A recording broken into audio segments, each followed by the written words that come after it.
Now on SU News, hundreds injured in the deadliest mass shooting in U.S. history. We have the story on the Las Vegas Massacre. Then, we have team coverage from the crisis in Puerto Rico. Relief efforts underway, but not everyone is pleased with the White House. And a story to cast a shadow. Why one church is asking for millions of dollars, putting a price tag on sunlight. It's all coming up on SU News. The story starts here, in the heart of the city. We've been following this story since it first broke. Everybody's waiting to find out what's next. It's an issue for residents here and around Boston. Now, the city is buzzing. It's a story you first saw on SU News. It's the talk of the town. It's all coming up on SU News. Welcome to SU News, the weekly news program brought to you by the Department of Communication and Journalism at Suffolk University. I'm Cecilia Favela. And I'm Olivia Ladon. We start today with devastating news coming out of Las Vegas. Yet another mass shooting, this time during a large country music concert. SU News reporter Jacob Toby is live in the studio with more. It's the deadliest mass shooting in modern U.S. history.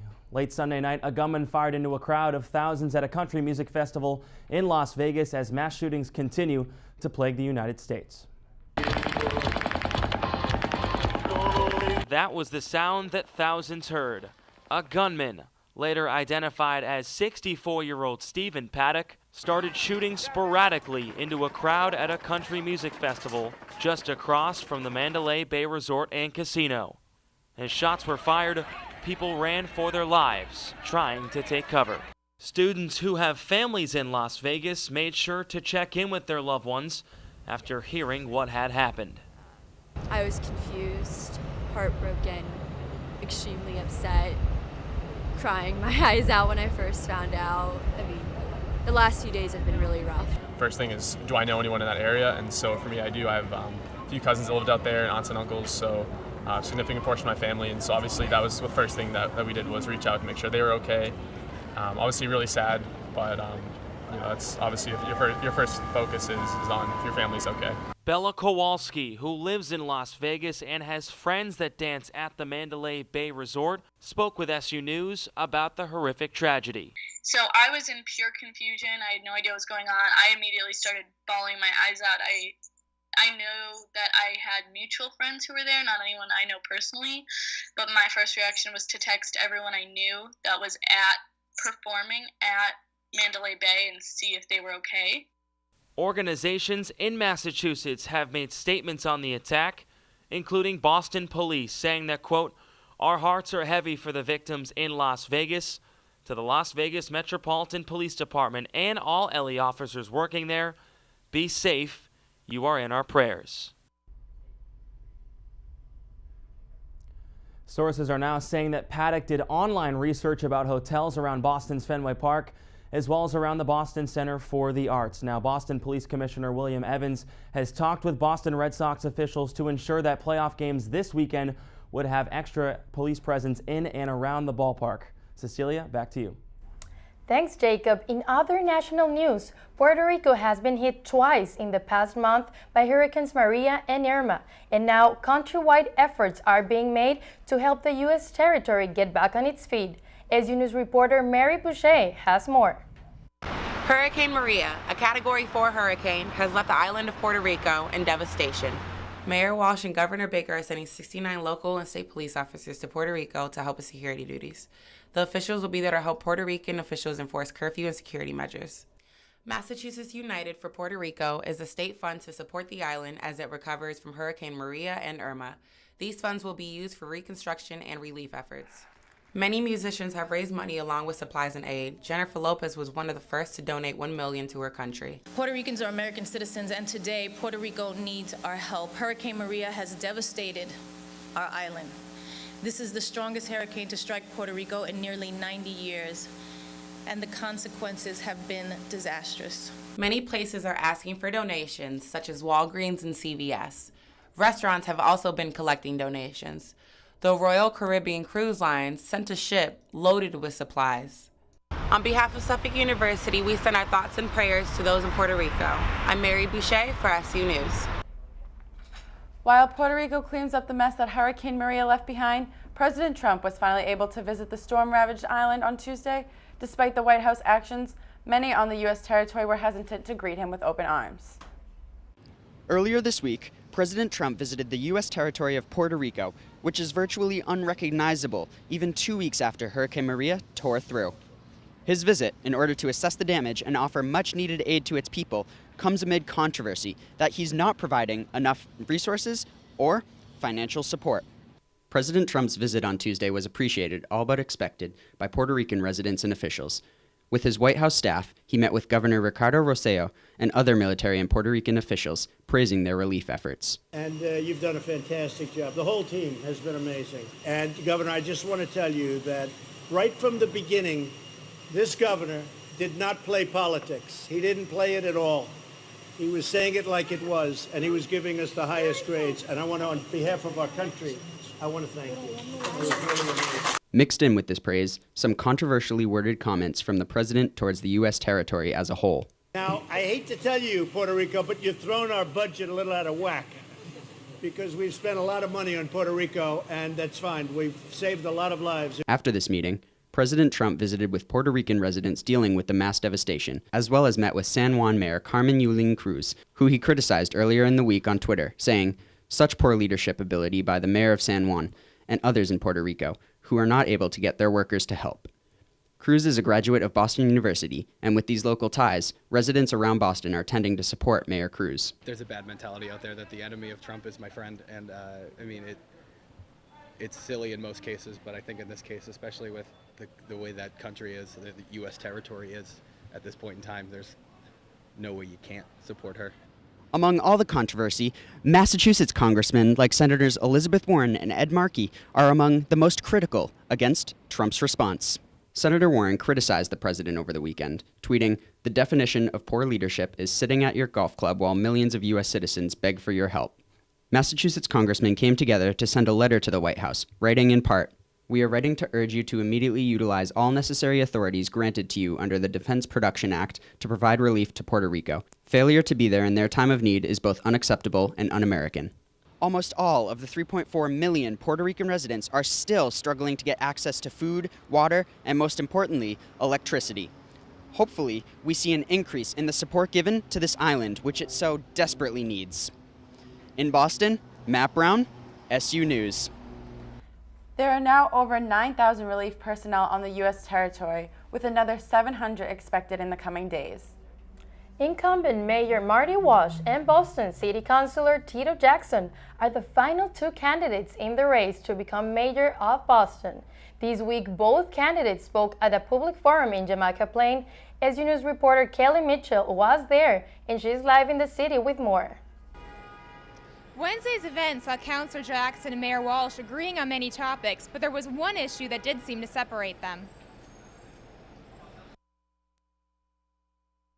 Speaking to a packed auditorium at the English High School in Jamaica Plain, Mayor Marty Walsh saying he wants to bring manufacturing companies to Boston. Everything we touch is made somewhere, so why not look and try and take advantage of some of that by using the leverage of General Electric to maybe take something they're making and bring it into the city of Boston so we can make it here. City Councilor Tito Jackson, also now vying to be mayor of Boston come November, says the city should focus its economics on businesses already here. Take those incentive dollars that are being given to these large companies, and I would reallocate those incentive dollars to small companies, local-owned companies, companies owned by women, and companies owned by the minorities in the city of Boston. Immigration got the audience's attention. This isn't politics. And I'm proud to stand with the immigrant community, regardless of who they are or where they're from. City Councilor Jackson also saying he supports Boston's status as a sanctuary city and its immigrant community. We're proud to have them, and we will fight, and we should even put our bodies on the line to protect them. Councilor Jackson even getting a standing ovation for his time on stage. Mayor Marty Walsh took his final moments with the mic to talk about his relationship with his competitor. And we've worked together almost our entire careers together to really push this stuff forward. So to all of you tonight, thank you. Whoever you're voting for, thank you for being here tonight. Now, Wednesday night's debate was a public forum, not a formal debate. While the two candidates have agreed to debate publicly, the first debate has been canceled due to a labor contract dispute. Live in Boston, I'm Kelly Mitchell, SU News. Thanks, Kelly. SU News will be right back with some new controversy hitting the NFL. Stay with us. I'm a single mother, and I was the main one working, so I never thought that I could go back to school, you know.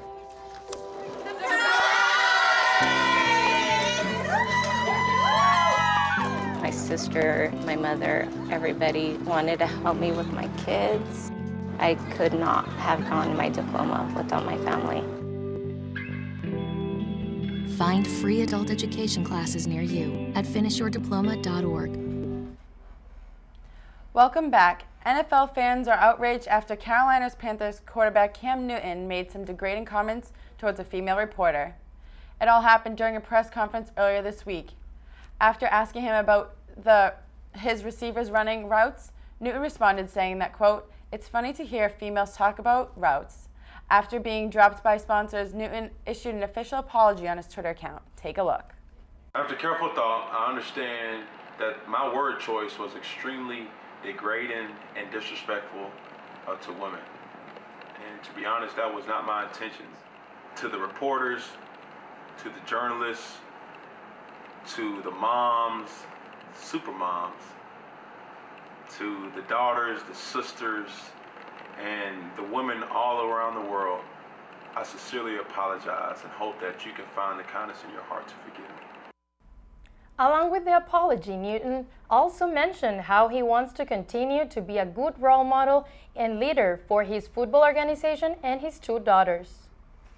Boston building developers are planning a project in the Back Bay, and one church isn't too happy about it. The Old South Church believes the project will result in damage to the historic building, and they are asking to be compensated for it in a big way. SU News reporter Brandon Hyde with the details.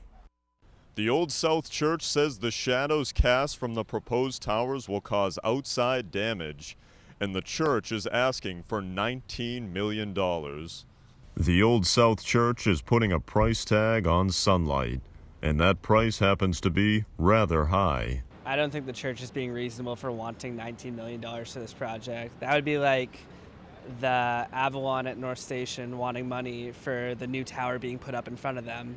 The 142-year-old church is asking Boston Properties, the developers of the project, to provide them with $19 million to make up for the potential damage the shadows may cause. Honestly, I think it's more than reasonable. I mean, come on, the Old South Church has been there how long?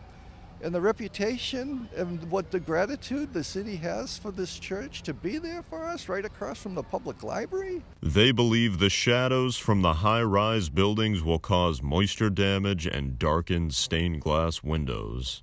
Yeah, it probably obstructs the view or casts a shadow, but that's what life in the city's like. Of the $19 million, the church says $4 million would go to building repairs, and the other $15 million would be for a city-wide fund for home ownership programs. And Boston Properties actually hired architects to study the projected shadows. They found that there was not going to be any significant damage done to the church.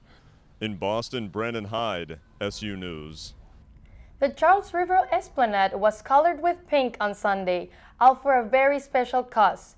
I went to the Making Strides for Boston event and got to soak in all the support. Thousands of people from all over Massachusetts came together on Sunday to be part of the Making Strides Against Breast Cancer Walk, each one of them coming for different reasons. The first year, I did it for one of my classmates who had breast cancer, and then we formed a team with my family, and we've been walking for the past 3 years.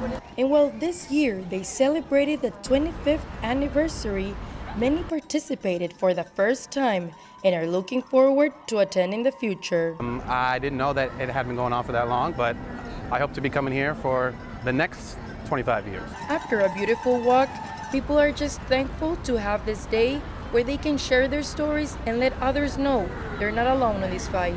This event is like a way for people to know that they have support and to come out and just kind of see that a lot of people are going through the same thing and that it's going to be okay. Making Strides raised a total of $939,000, almost half of their goal. Ahead on SU News, we'll be falling into coverage of everyone's favorite season. Stay with us and we'll be right back.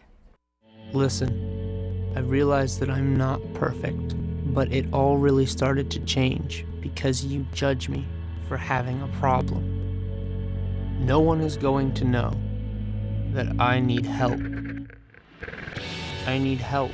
I know that no one is going to judge me for having a problem. I realize that I'm not perfect, but it all really started to change because you listen. Fall is the season of change, and that means a change in outdoor activities. Fall's in full swing, and I went out to harvest the best fall experiences Boston has to offer.